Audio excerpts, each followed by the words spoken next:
liquidity risk and liquidity risk management. Welcome to the Risk Management of Everything channel. On this channel, you will find videos on risk management focusing on the application of risk management to diverse areas and sectors. If you are new here, please consider subscribing to our channel and press the notification button so you can be notified when we upload new videos. Thank you. This video explains the meaning of liquidity risk, and discussed liquidity risk management and the key actions in liquidity risk management.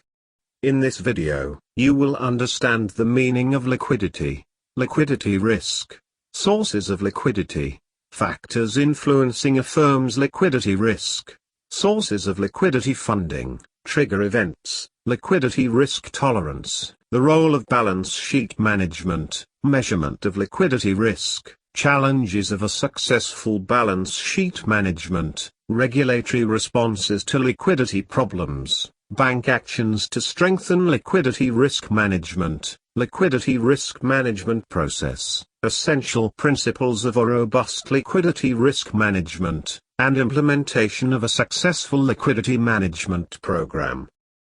Now, let us start. Liquidity is the ability of a firm, company or an individual to pay its debts without suffering catastrophic losses.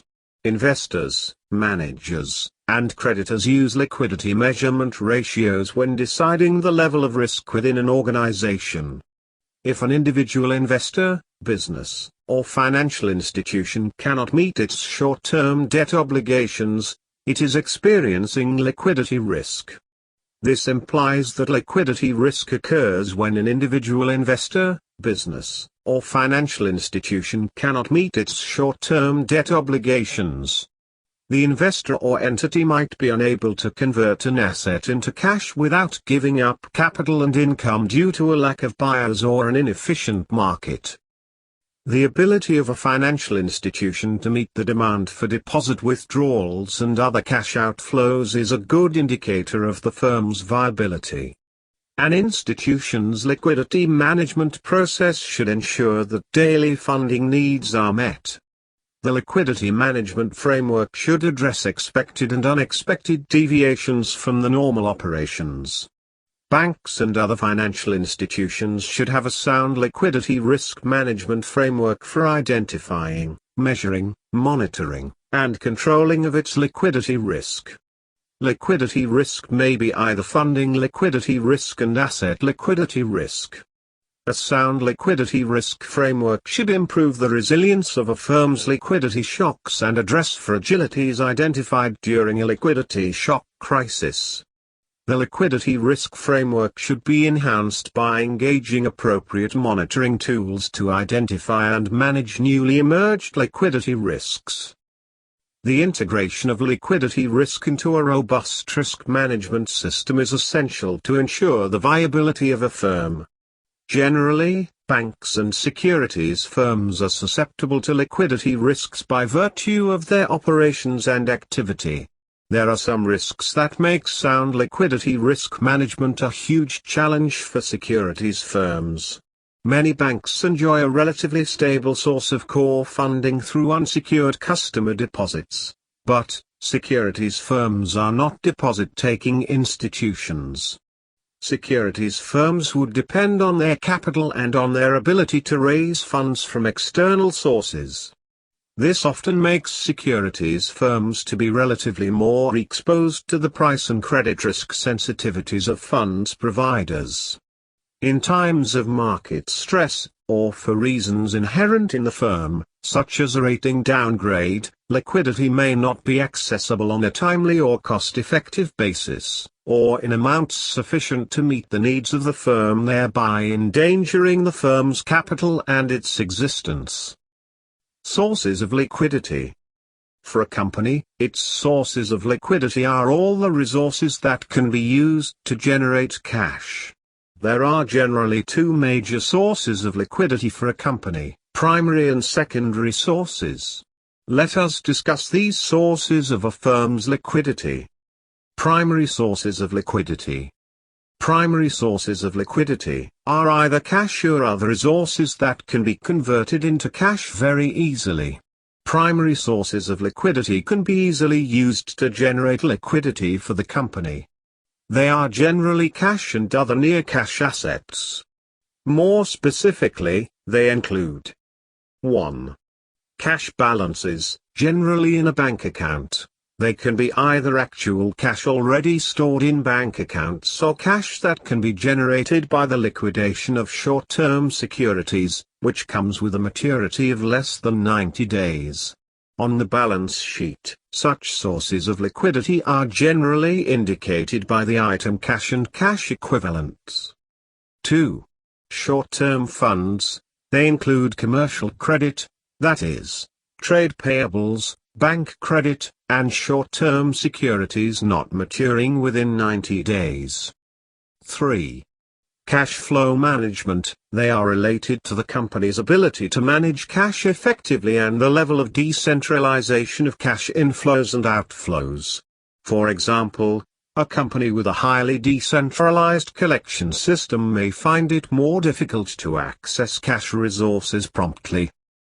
Secondary sources of liquidity. Secondary sources of liquidity usually cannot be converted into cash as easily and fast as the primary sources and may imply asset sales or other actions that would affect a company's operations. Unlike the primary sources of liquidity, the secondary sources usually cannot be converted into cash without an effect on the company's operations. For example, it can be the case of a company that has run out of cash and near-cash assets and needs to liquidate assets, such as inventory, plants, and equipment, to pay its bills.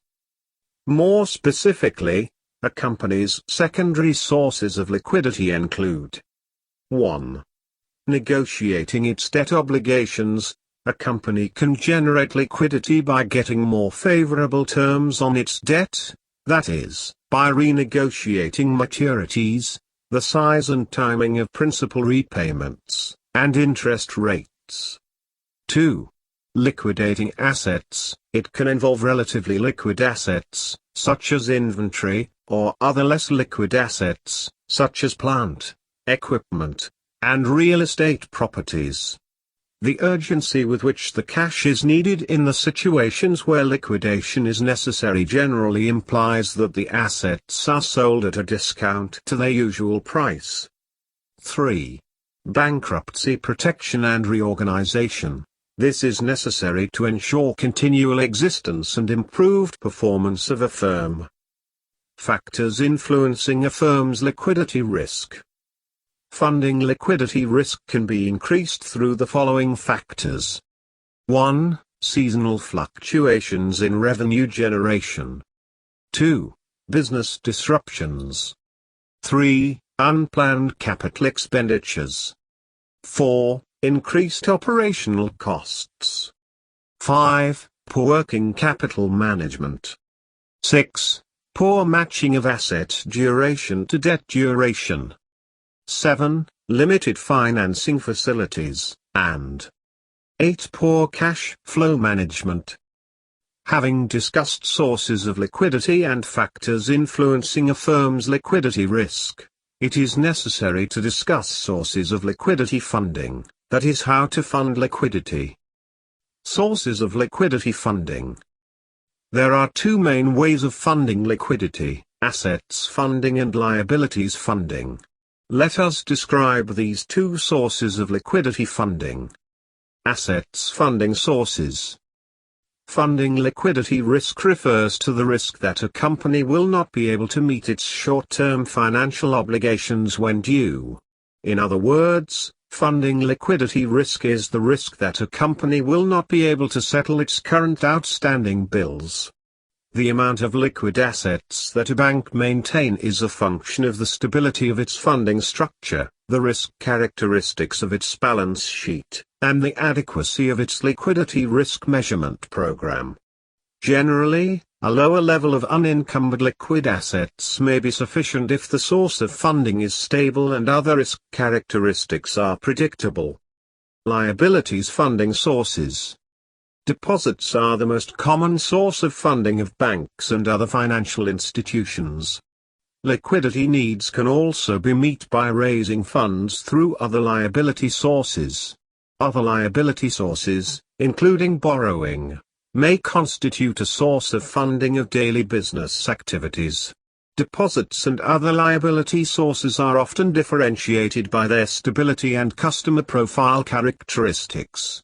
The knowledge of trigger events and liquidity risk tolerance is beneficial in managing liquidity risk. Let us move on to discuss trigger events and liquidity risk tolerance. Trigger events. Liquidity stress tests assume that some triggering event has occurred, thereby assessing the cash inflows and outflows to ensure that the outflow demand is met. Liquidity risk is sometimes viewed as a consequential risk or the second-order risk because liquidity risks is often associated with a sharp increase in other financial risks. Unlike the other financial risks, liquidity risk may arise on both sides of the balance sheet. This is because liquidity risk can be triggered by exogenous or endogenous events. For example, trigger events may be a firm-specific operational risk problem, damage to the bank's reputation, endogenous, and a market-wide liquidity problem, exogenous. Trigger events, if not well managed, might undermine the public and customers' confidence in a bank. This may lead to a rapid erosion of its liquidity position due to the loss or reduction of wholesale deposits. Liquidity risk can impact negatively on the bank's market and credit risks, thereby aggravating the firm's liquidity problem. Liquidity risk tolerance. The level of liquidity maintained by a bank should conform to the minimum regulatory requirements. Liquidity must also be sufficient to satisfy the demand for cash withdrawals, financing commitments for approved loans, and routine operating cash outflows. Too much liquidity or excess liquidity can result in inefficient use of funds. Hence, it is essential for a bank to establish and clearly articulate its liquidity risk tolerance. The banking sector regulator should also ensure that the institution's liquidity policy clearly reflects the board's risk tolerance, and delineate qualitative and quantitative guidelines commensurate with the firm's business profile and balance sheet complexity. Typical risk guidelines should include: A. Targeted cash flow gaps over discrete and cumulative periods and under expected and adverse business conditions. B. Expected levels of unencumbered liquid assets. C. Measures for liquid asset coverage ratios and limits on potentially unstable liabilities. D. Concentration limits on assets that may be difficult to convert into cash, such as complex financial instruments, bank-owned life insurance, and less marketable loan portfolios. E. Limits on the level of borrowings, brokered funds, or exposures to single fund providers or market segments. F. Funding diversification standards for short, medium, and long-term borrowings and instrument types. G. Limits on contingent liability exposures such as unfunded loan commitments or lines of credit. H. Collateral requirements for derivative transactions and secured lending, and I. Limits on material exposures in complex activities, such as securitizations, derivatives, trading, and international activities. Banks regulator should ensure that banks management and board of director establish meaningful risk limits, periodic evaluation of the appropriateness of established limits, and compare actual results to approved risk limits. To enhance the effectiveness of a bank liquidity management framework, policy exceptions and related corrective actions should be noted in the board and committee minutes. This shows that a good balance should ensure within an organization, especially in a firm's balance sheet through a good balance sheet management. Hence, balance sheet management is relevant to managing a firm's liquidity risk. Now, Let us briefly discuss balance sheet management. The role of balance sheet management. Balance sheet management, through strategic asset liability management, ALM, is the process of managing and optimizing assets, liabilities and cash flows to meet obligations. Effective ALM not only protects financial institutions against risks of falling net interest margins and funding crunches, it also offers an opportunity to enhance value by optimizing reward versus risk. Thus, it broadly covers portfolio accounting, analytics and optimization. It relies on a suite of tools for transaction capture, forecasting, interest rate risk measurement, stress testing, liquidity modeling and behavioral analytics. Measurement of liquidity risk.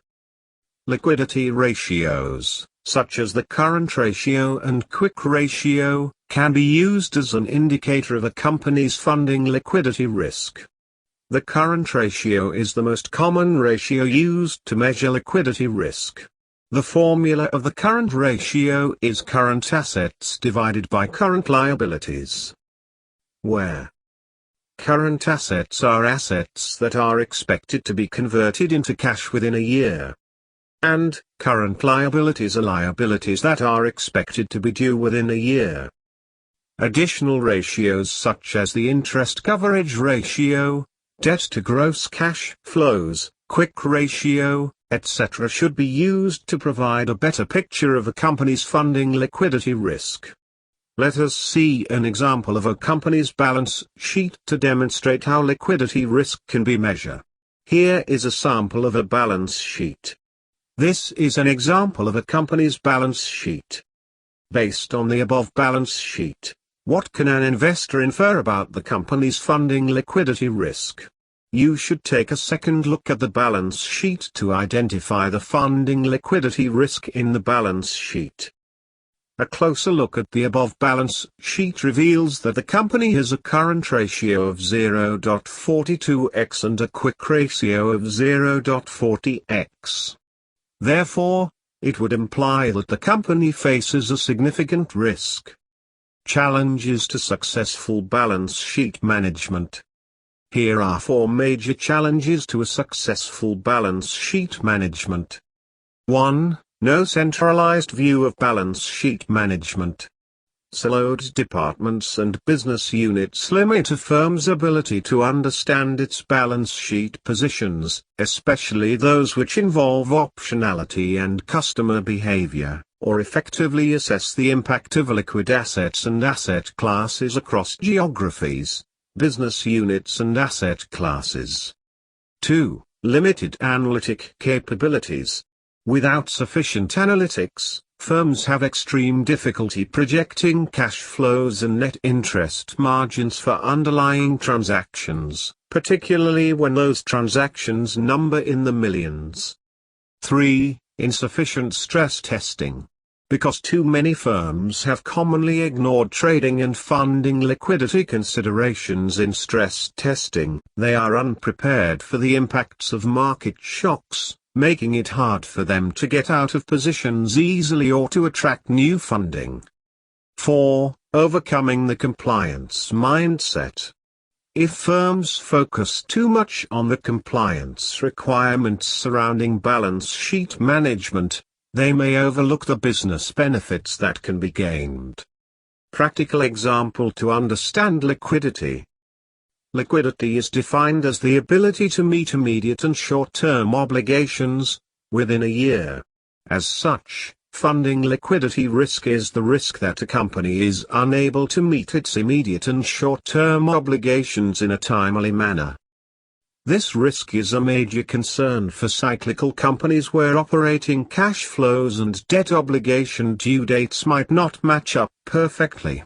For example, a company may experience a season of strong performance followed by a season of weak performance. During the period of slowdown, the company may be exposed to funding liquidity risk if the obligations due during that time are greater than the operating cash flows generated. This can be illustrated as below. This is an example of a cash flow. The cash flow shows that in 2020 third quarter and 2020 fourth quarter, the company may not be able to generate enough cash flows, assuming that they do not keep a cash reserve, to satisfy its debt obligations. When a company incurs a funding liquidity risk, they face the potential of having to liquidate capital assets, or other operating assets, at a price lower than the market price to satisfy their debt obligations. Selling operating assets could result in severe repercussions on the future revenue generation capabilities of the company. Regulatory responses to liquidity problems. There are several ways that institutions can respond to regulatory liquidity problems, including 1. Strict application of bank or the sector liquidity requirements. Compliance with banks and sectoral liquidity requirements is an essential element of a sound regulatory framework, whether they are needed for purposes of monetary control or not. Where the volatility of the demand for bank deposits is high, liquidity requirements should also be high. To prevent these requirements from unnecessarily raising the cost of credit, they should be remunerated. A substantial portion of the reserves should be in the form of liquid foreign currency assets that can satisfy any sudden demand for international liquidity in the event of a shock. 2. Discourage intermediation of short-term capital inflows. This can be achieved by ensuring that banks hold substantial reserves against all of their short-term liabilities, foreign and domestic. National banking markets are more volatile than international banking markets, hence, higher reserve requirements should be applied to banks appropriately. 3. Encourage the development of international standby credit facilities. Although there is no true international lender of last resort, the banking system can protect itself from the danger of systemic liquidity crises by entering into contracts with private international lenders that provide a source of contingent credit in the event of a liquidity crisis in the domestic banking system. There are different innovative ways of protecting markets and financial system from liquidity shocks. Such programs may not be limited to a nation's central or apex bank, but may also involve local banking institutions. 4. Establish an effective systemic stability regulator to prevent crises. The responsibilities of the regulator include monitoring of systemic risks and assessing the potential for deficiencies in financial risk management practices. The responsibilities of the regulator will also include analyzing possible spillovers between financial firms or between firms and markets due to the mutual exposures of highly interconnected firms. Further responsibilities would be the identification of possible regulatory and liquidity gaps. Such gaps may include gaps in the legal regime governing the insolvency of financial institutions that pose risks for the system as a whole.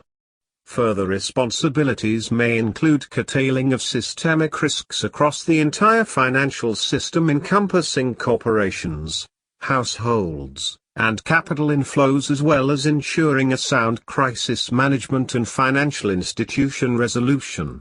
Regulators should also issue periodic reports on the stability of the financial system. The stability regulator should also organize the immediate response to crises, the strategy for coordinated financial and corporate sector restructuring, and proper handling of failed corporations and financial institutions. In essence, the stability regulator would be charged with express responsibility of monitoring and management of systemic risks in the financial system. Banks regulator, that is a nation's central or apex bank, can promote a sound liquidity risk management by putting in place certain prudential limits to avoid liquidity crisis, such as 1. Limiting interbank borrowings, especially call borrowings. 2. Purchased funds vis-à-vis liquid assets. 3. Core deposits vis-à-vis core assets, that is cash reserve ratio, Liquidity reserve ratio and loans. 4. Establish the duration of liabilities and investment portfolio. 5. Maximum cumulative outflows. Banks should fix cumulative mismatches across all time bands. 6. Commitment ratio. Track the total commitments given to corporates, banks and other financial institutions to limit the off-balance sheet exposure, and 7. Swapped funds ratio, that is extent of the fund raised from foreign currency sources. Bank actions to strengthen liquidity risk management. Liquidity risk management in banks is the risk of being unable either to meet their obligations to depositors or to fund increases in assets as they fall due without incurring unacceptable costs or losses.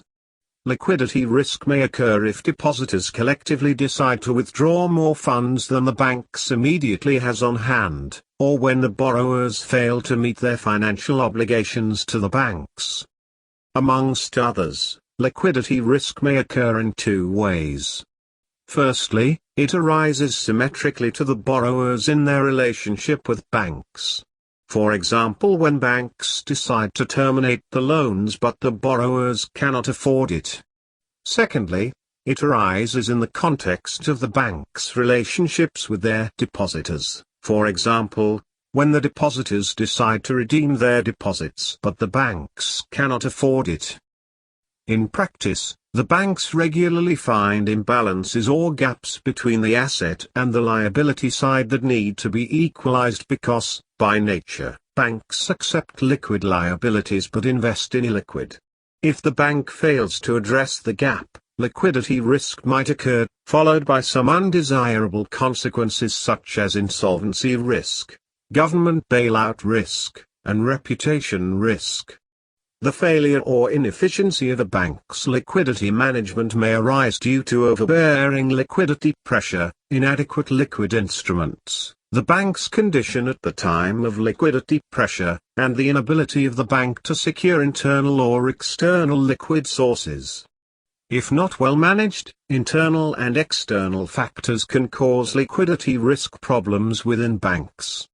Examples of internal factors which may cause liquidity risk problems in banks are 1. High off-balance sheet exposures, 2. Banks' excessive reliance on short-term corporate deposits, 3. A gap in the maturity dates of assets and liabilities, 4. Banks' rapid asset expansions beyond the available funds on the liability side, 5. Concentration of deposits in the short-term tenor, 6. Less allocation in the liquid government instruments, and 7. Fewer placements of funds in long-term deposits. Similarly, examples of external factors which may cause liquidity risk problems in banks are 1. Impact of highly sensitive financial markets depositors, 2. External and internal economic shocks, 3. Low and slow economic performances, 4. Decreasing depositors' trust in the banking sector, 5. Non-economic factors, 6. Sudden and massive liquidity withdrawals from depositors, and 7. Unplanned termination of government deposits. Liquidity risk management process. Essentially, banks should have a good liquidity risk management system. Liquidity risk management is a process of identifying, measuring, monitoring, and controlling liquidity risk to avoid liquidity problems and enhance a firm's ability to meet its asset liquidity and funding needs. The core elements of sound liquidity risk management include 1. Effective corporate governance. 2. Appropriate policies, procedures, strategies, and limits. 3. Liquidity risk measurement, monitoring, and reporting. 4. Diverse mix of existing and potential funding sources. 5. Adequate levels of highly liquid marketable securities. 6. Comprehensive contingency funding plan, CFP, and 7. Internal controls. In today's complex financial markets and ever-changing compliance environment, liquidity risk management is more difficult than ever. Banks' management should, therefore, adopt an effective and robust liquidity management system to ensure greater security and enhance their capability to meet liquidity needs. To ensure a robust liquidity risk management, banks and other financial institutions should adopt 4 essential principles to ensure a robust liquidity risk management framework. 1. Early identification of liquidity risks. 2. Regular monitoring and control of liquidity. 3. Conduct schedules, stress tests. And 4. Create a contingency plan. Now, let us discuss the 4 essential principles of robust liquidity risk management. 1. Early identification of liquidity risks. A liquidity deficit at a branch of a bank or within the institution would have system-wide repercussions. It is important that the bank should be well prepared before a shortfall occurs. This means that banks should establish a rigorous process for identifying and measuring liquidity risk. Banks' liquidity management process should include a forward-looking framework to project future cash flows from assets, liabilities, and items not on the balance sheet. This framework should include 1. The ability to conduct risk analysis on extreme hypothetical situations, and 2. The maintenance of liquid assets to serve as a cushion, in case of a possible shortfall. 2. Regular monitoring and control of liquidity. Having identified and forecasted a bank's liquidity risk, the bank should effectively monitor and control its risk exposures and funding needs.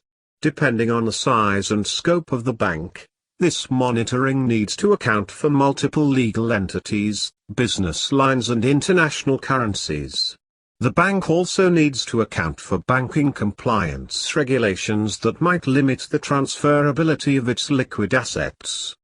It is paramount to ensure that banks' liquidity risk monitoring and control tools should include the following indicators and metrics: global liquidity indicators, business-specific liquidity indicators, advanced cash flow forecasting, and all relevant regulatory ratios. 3. Conduct schedules, stress tests. A regular check of a liquidity framework of banks is essential to detect early warning signals of liquidity problem. Hence, banks need to conduct regular financial stress tests to anticipate different potential liquidity shortfalls. Banks' stress tests should include both short-term and long-term scenarios that identify sources of liquidity strain. Banks should ensure that their exposures should align with the established liquidity risk tolerance. Furthermore, banks' regularly scheduled stress tests should include the following scenarios: institution-specific strains, market-wide stress scenarios of individual variables, and market-wide stress scenarios of multiple and combined variables. 4. Create a contingency plan. It is paramount that a bank should adjust its liquidity risk management strategies appropriately, based on the results of the stress tests. Then, use these new policies and positions to develop a formal contingency funding plan, CFP, that clearly articulates the bank's plan to address liquidity shortfalls in emergency situations. A robust CFP should, 1. Outline policies for managing various stress environments. 2. Delegate clear lines of responsibility. 3. Establish escalation procedures. And 4. Be regularly tested and updated. 3 steps to successful liquidity risk management. To institute an effective liquidity risk management system within your organization, here are 3 valuable steps to ensure successful liquidity risk management. 1. Establish an analytic framework for calculating risk, optimizing capital and measuring market events and liquidity. Successful liquidity risk management ensures that the impact of market shocks are minimized and better arbitrage opportunities are explored by analyzing the effects of changes in cost and liquidity in near real time to enable the firm to act with precision. This would enable the organization to quickly find optimized solutions to the firm's liquidity and capital needs by evaluating market liquidity and firm-wide optimization scenarios using rapid, on-demand scenario analysis based on the most complex portfolios, positions and instruments across multiple time terrains. 2. Manage your data. This will elicit a clear overview of the firm's interest rate and liquidity risks by integrating the latest market information, portfolio updates, capital returns and a market view of liquidity on an intraday scenario basis. 3. Integrated risk management processes. This will help to ensure viable complex portfolios and asset classes by integrating portfolio valuation and scenario analysis on a single platform, and instantly assess the potential impact of future market shocks and scenarios on liquidity. Implementation of a successful liquidity management program. Banks should adopt a robust framework for their liquidity risk management. Successful liquidity risk management program should be built on the 6 pillars: strategy, governance, processes, methodology, system and data, and reporting. 1. Strategy. Banks may wish to establish an efficient liquidity risk management framework in relation to the bank's strategy. This can help the bank to define its strategic and opportunistic businesses regarding its liquidity. For instance, the liquidity department may wish to work in collaboration with individual businesses to build products that are liquidity efficient. 2.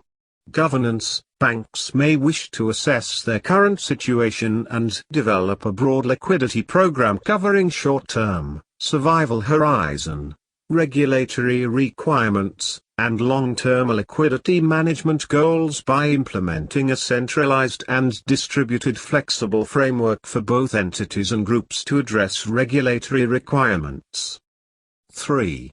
Processes. Banks may wish to set up and standardize a sound process for identifying, measuring, monitoring and controlling liquidity to produce efficient internal and regulatory indicators, global and business-specific, and develop or enhance cash flow forecasting capabilities, standard, behavioral, stochastic. 4.